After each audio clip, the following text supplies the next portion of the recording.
In diesem Video schauen wir uns jetzt die Oberfläche an, wie ich auf der Oberfläche navigiere und was die ganzen Button jeweils einzeln bedeuten.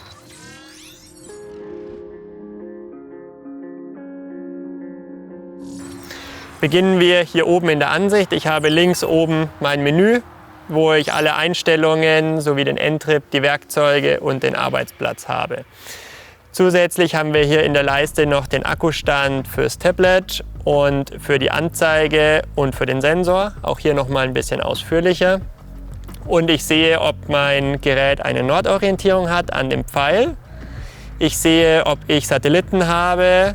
Das ist hier in grün dargestellt. Grün bedeutet, ich habe ein GPS RTK Fix. Gelb heißt, ich habe RTK Float. Das heißt, mit dieser Lösung können wir nicht arbeiten. Blau heißt, ich habe Standalone. Und schwarz heißt, ich habe S-Bus. Dann sehen wir hier rechts noch den Endtrip Korrekturdatendienst. Blau heißt, er ist am Verbinden oder wartet auf die aktuelle GPS-Position. Grün heißt, er läuft. Rot oder grau heißt, er läuft nicht. Als nächstes sehen wir hier unsere beiden Schnittansichten. Einmal die Ansicht frontal auf den Sensor und einmal von der Seite. Das wird nachher, wenn wir ein Werkzeug drin haben, deutlich verständlicher. Hier unten haben wir in der Übersicht unseren Arbeitsplatz, den wir davor erstellt haben, und sehen hier oben links unsere aktuelle Position in hier jetzt aktuell UTM und GCG 16 referenziert. Wenn wir das ändern wollen, was wir hier sehen, gehen wir hier auf die 3 Striche, Einstellungen, Koordinatenreferenzsystem und können hier einstellen, in welchem Referenzsystem wir das hier angezeigt bekommen. Das hat aber keinen Einfluss darauf, in welchem Referenzsystem wir auch andere Dateien oder so importieren. Das ist rein, in welchem Referenzsystem das hier dargestellt wird.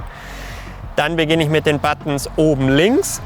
Die Einstellungen am Auge. Hier kann ich einstellen, ob ich das Gitter angezeigt bekommen möchte, ob ich Text angezeigt bekommen möchte und ob ich versteckte Elemente, sofern ich denn versteckte Elemente habe, diese angezeigt bekommen möchte, um zum Beispiel ein verstecktes Element wieder zu aktivieren. Oben rechts auf dem großen Button, wenn ich diesen drücke in der 2D-Ansicht, sehe ich einmal direkt nach Norden und einmal folge ich der Orientierung des Roverstabs. Das heißt, so wie ich schaue, sehe ich dann auch entsprechend auf dem Tablet. In der 3D-Ansicht, das ist der nächste Button direkt unterhalb, kann ich hier in die 3D-Ansicht wechseln. In dieser, wenn ich die Nordausrichtung oben rechts klicke, folge ich direkt dem Werkzeug von der Orientierung. Hier kann ich dann auch über Zoom die Größe verändern. Wenn ich unabhängig von meinem Werkzeug zoomen will, muss ich in der 2D-Ansicht mich seitlich dazu bewegen, kann dann in die 3D-Ansicht wechseln und bin jetzt komplett frei in dem, wie ich mich bewege. Wenn ich wieder zurück auf mein Werkzeug referenzieren will, klicke ich hier einmal wieder auf den Button und kann hier direkt in meiner 3D-Ansicht meinem Werkzeug wieder folgen. Der nächste Knopf unterhalb der 2D-3D-Ansicht ist auf Arbeitsplatz zentrieren. Dieser Button zentriert immer auf den Punkt, wo ich meinen Referenzpunkt ursprünglich beim Erstellen des Arbeitsplatzes hingesetzt habe oder dieser erzeugt wurde auf Basis eines Geländemodells oder eines DXFs. In der Reihe rechts unten sehen wir als obersten Knopf alle meine Werkzeuge, die ich bereits einkalibriert habe. Um ein neues Werkzeug einzukalibrieren, muss man nachher hier übers Menü über Werkzeuge gehen. Hier kann ich mein Werkzeug hinzufügen. Dann habe ich die Schnellmenü Punkt erfassen. Möchte ich also hier einen neuen Punkt erfassen, kann ich direkt hierher klicken und kann diesen erfassen.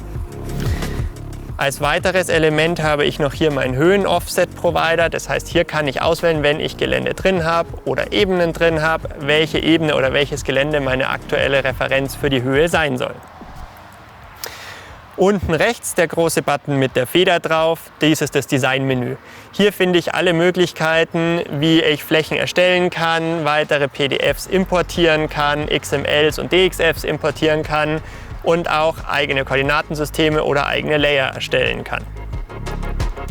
Und zuletzt haben wir hier unten in der Ansicht noch den Button fürs Messen und die Volumenkalkulation.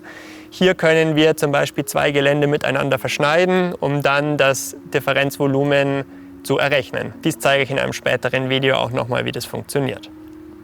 Zusätzlich können wir hier auch mit allen Elementen auf unserer Arbeitsansicht interagieren. Das heißt, wir können zum Beispiel unsere aufgenommenen Punkte hier anklicken, können diese dann editieren, löschen oder auch ausblenden. und bekommen auch Informationen zu diesen jeweiligen Elementen oder zusätzliche Features, beim Punkt zum Beispiel die Option, diesen Punkt jetzt anzulaufen, also abzustecken. Hiermit haben wir die komplette Ansicht, in der wir typischerweise arbeiten, erklärt. Weiteres seht ihr in den folgenden Videos. Wollt ihr noch mehr erfahren? Dann findet ihr hier noch weitere Videos zu unserem System.